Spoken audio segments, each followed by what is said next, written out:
Good evening, good afternoon, welcome back to my channel, Being Human in South Africa, which could be being human in Africa or being human in the universe, just being human, being ourselves, being allowed to be who we are. Today I want to talk about base load. So what is a load? Well, you have a kettle, for example, and it boils water and it uses 2 kilowatts, and the 2 kilowatts is the load. So now we hear about base load power stations, such as a coal power station or nuclear power station or hydroelectric power station, some kind of power station having base load. But actually, base load comes because someone loads the power station. Someone comes along to Eskom, for example, as a utility, and says, I need to build a mine, or I want to build a refinery, or I want to build a factory, and I need 1 megawatt or 2 megawatts or 5 megawatts or maybe 20 megawatts or maybe even 1 gigawatt, 1,000 megawatts, which could happen for a smelter, for example.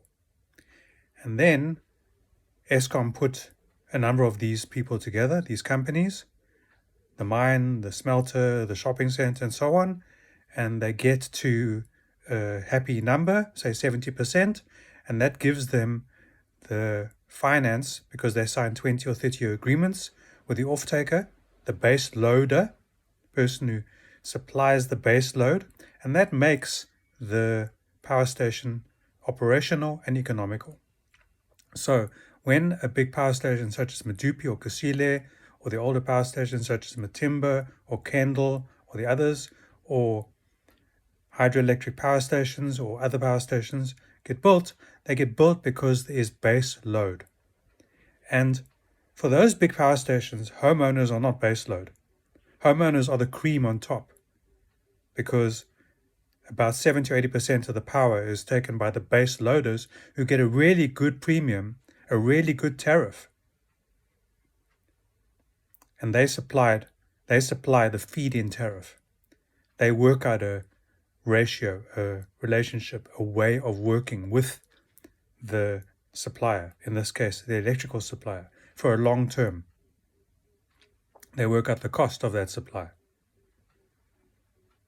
And then once Eskom or utility have sold electricity to the base loaders, then there's other people that can get excess electricity, which technically for the power station is almost free.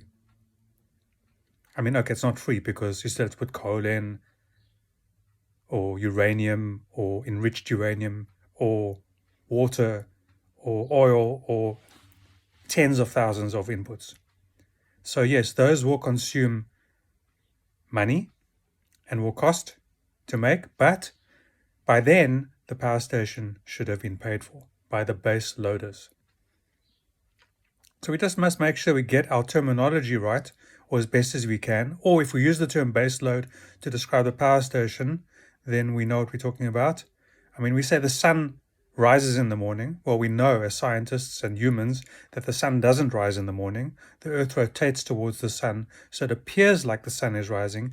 But if I said to my friends or my colleagues or whatever, whoever I'm talking to, the earth rotated this morning, and then the earth rotated this evening, it's a bit long-winded than to say the sun came up or the sun went down. But of course, having said the sun comes up and the sun goes down, people started thinking that Earth is the center of the universe, and the sun is zooming around the Earth, which, as we know, is not the case. And so we must just be aware that if we're using terminology such as base load, that we understand what it really means, and then we understand how power stations get built and financed, and then we also understand that the power station gets financed with 30 or 40-year finance, and the utility doesn't expect to make a return on the investment immediately. And we'll talk about that in another video. This video was about base load. Please like and subscribe and share, comment, ask questions. I'm here for you. Thank you.